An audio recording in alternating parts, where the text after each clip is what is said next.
புதுச்சேரி அதிமுக மாநில செயலாளர் அன்பழகன் உப்பளத்தில் உள்ள தலைமை கழகத்தில் செய்தியாளரிடம் கூறுகையில், புதுச்சேரி மாநில வளர்ச்சிக்காக ஆசிய வளர்ச்சி வங்கியில் இருந்து சுமார் ரூபாய் 4750 கோடி கடனுதவி பெற அனுமதியும், புதுச்சேரி மாநில உள்கட்டமைப்பு வசதிக்காக சுமார் 200 கோடி ரூபாய் சிறப்பு நிதியாக புதுச்சேரி மாநிலத்திற்கு வழங்கியுள்ள மத்திய பாஜக அரசுக்கு அதிமுக சார்பில் நெஞ்சார்ந்த பாராட்டுக்களை தெரிவித்துக் கொள்கின்றேன். அதற்கு உறுதுணையாக இருந்த முதலமைச்சர் அவர்களுக்கும் துணைநிலை ஆளுநர் அவர்களுக்கும் வாழ்த்துக்கள்.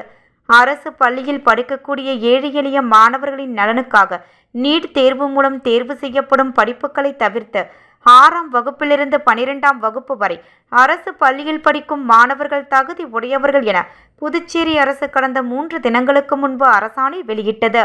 அதிமுகவின் தொடர் கோரிக்கையை ஏற்று 6 முதல் 12ஆம் வகுப்பு வரை அரசு பள்ளியில் கல்வி பயிலும் மாணவர்கள் மருத்துவ கல்வியில் இட ஒதுக்கீடு வழங்கியுள்ளனர். அதேபோன்று மருத்துவ கல்வியிலும் அரசு பள்ளி மாணவர்களுக்கான இட ஒதுக்கீட்டை பெற 6ஆம் வகுப்பு முதல் 12ஆம் வகுப்பு வரை அரசு பள்ளியில் படிக்கும் மாணவர்கள் தகுதி உடையவர்கள் என மாண்புமிகு முதலமைச்சர் அவர்கள் அறிவிக்க வேண்டும்.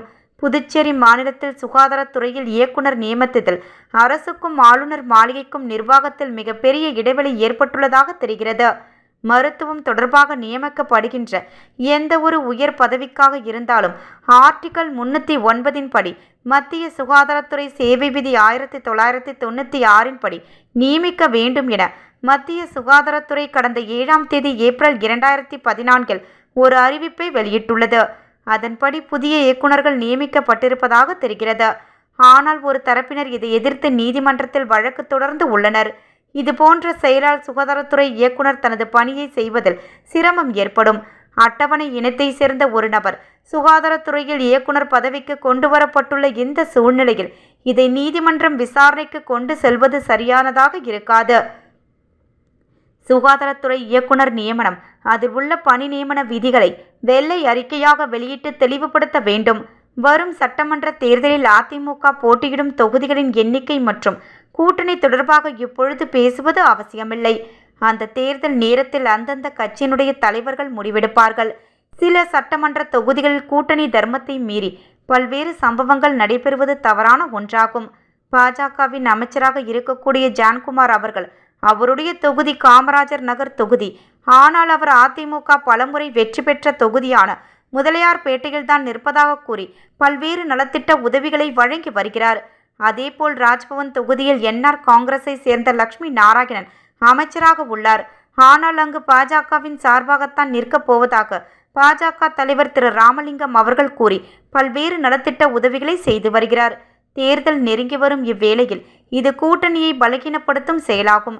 இது சம்பந்தமாக தேசிய ஜனநாயக கூட்டணிக்கு தலைமை ஏற்றுள்ள மாண்புமிகு முதலமைச்சர் ரங்கசாமி அவர்கள் கூட்டணி கட்சி தலைவர்களை அழைத்து பேசுவது அவசியமான ஒன்றாகும். நடைபெறவுள்ள சட்டமன்ற தேர்தலில் எந்த கட்சியுடனும் மாண்புமிகு கழக பொதுச் செயலாளர் எடப்பாடியார் அவர்கள் கூட்டணி அமைத்தாலும் குறைந்தது 10 தொகுதிகளில் கழகம் போட்டியிட கழக பொதுச் செயலாளரை புதுச்சேரி அதிமுக வலியுறுத்தும். அதிமுக எதிர்வரும் சட்டமன்ற தேர்தலில் 2 அல்லது 3 இடங்களில் தான் நிற்கும் என பாஜகவினர் சொல்வதாக கேட்கிறீர்கள். வேலையற்ற வீணர்களின் தேவையற்ற வார்த்தைகளை எந்த அதிமுக தொண்டர்களும் நிர்வாகிகளும் புறந்தள்ள வேண்டும். எந்தெந்த கட்சி எத்தனை இடங்களில் போட்டியிடும் என்பதை அந்தந்த கட்சியினுடைய தலைவர்கள் தேர்தல் நேரத்தில் அறிவிப்பார்கள். அதற்கு கட்டுப்பட வேண்டியது அனைவரின் கடமையாகும். பேட்டியின் போது மாநில கழக அவைத்தலைவர் அன்பானந்தம், மாநில எம்ஜிஆர் மன்ற செயலாளர் பார்த்த சாரதி, மாநில இளைஞர் மற்றும் இளம்பெண்கள் பாசறை செயலாளர் தமிழ்வேந்தன் ஆகியோர் உடனிருந்தனர்.